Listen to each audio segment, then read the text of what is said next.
All right, once you've started your simulation, clicking the button right up here, I like to speed mine up, and then I'm going to watch it until the rabbits, that's a rabbit, and the wolves die off.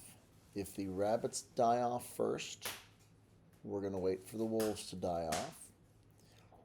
If the wolves die off first, the rabbits will keep going forever. So as soon as you don't see any more wolves, then you're going to go ahead and stop the simulation.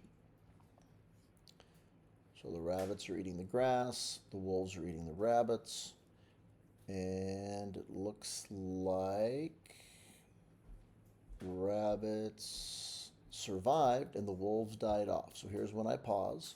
I need to know when the wolves died off. So you're stopping at every time the wolves die off. View population graph down at the bottom.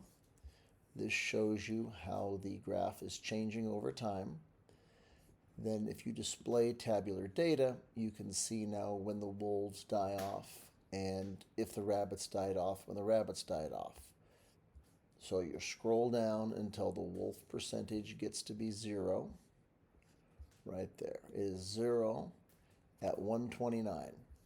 So you're going to write down when the wolves die off at 0, and then you'll leave nothing for the rabbits.